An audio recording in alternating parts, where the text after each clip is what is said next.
Weapons is a movie that took the world by storm. On its surface, it's a horror movie about 17 missing kids who mysteriously run away from home at 2:17 in the morning. But beneath the surface, this film is much more than a horror movie. It's a movie about intense psychological trauma. Before we begin, spoiler warning.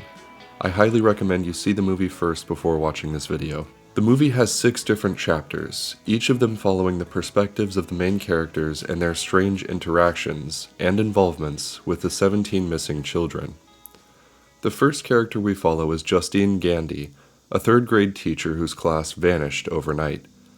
The only student who didn't vanish is Alex Lilly, who has a secret, sinister involvement in the missing of the children. Most of the blame for the missing kids falls on Justine, and she resorts to drinking. Lots of drinking. She has a past of overstepping boundaries with the kids, going as far as driving one of her students home from school one day, so naturally she's blamed for their disappearance.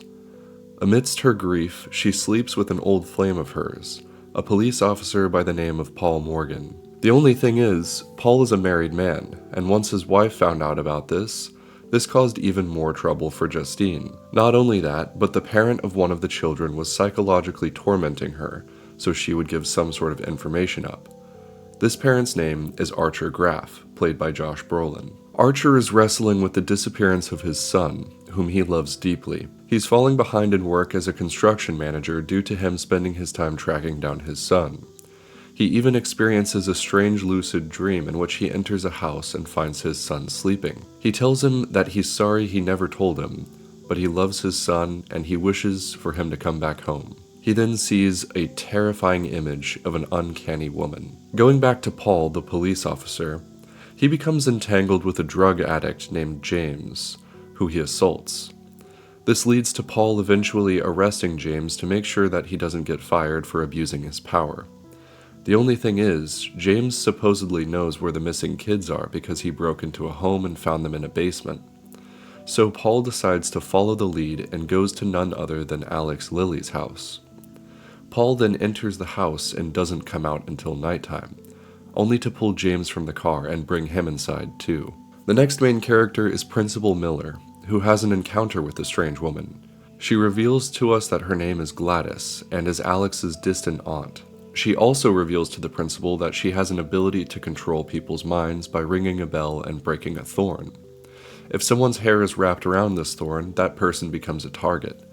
In other words, she can use someone as a weapon. She then performs this ritual to Principal Miller, and he bashes in his husband's head with his own forehead, brutally killing him while Gladys simply washes her hands. She then makes the principal target Justine. Luckily, Justine is able to escape Principal Miller and he ends up getting hit by a car in a brutal way. Lastly, there's Alex. All of the answers lie with him. To summarize, Gladys held Alex's parents captive and threatened for them to eat and mutilate each other if Alex didn't do what she says. Of course, he complied and brought her an item from each of his classmates, which ended up being their name tags. That was how she hypnotized the kids and had them enter the basement of the house. Luckily, Justine and Archer ended up teaming up together and infiltrated the house. The film ends with a robust, exciting final fight scene, but also with a somber ending. The kids are saved, but they went on a rampage and tore Gladys limb by limb. Alex's parents have to be moved to an institution, and he's orphaned into a new home. This film is the embodiment of a suburban nightmare and thematically expresses people's behavior stemming from some form of trauma. In the case of Justine, she resorts to drinking and sex in order to get her mind off of her life's problems. She truly did care for her students, but now she's at the heart of the blame for their disappearance.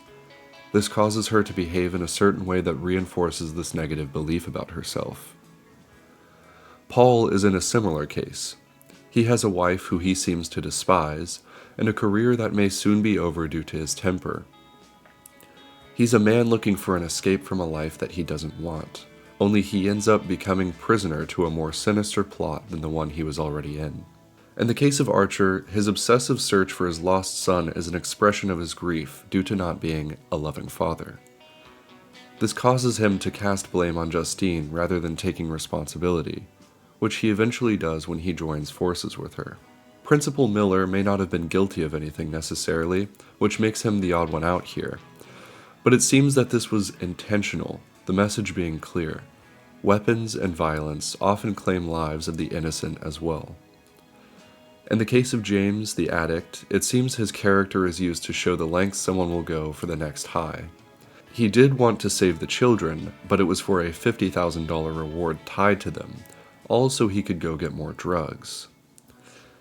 And last but not least, Alex, the hostage accomplice of Gladys.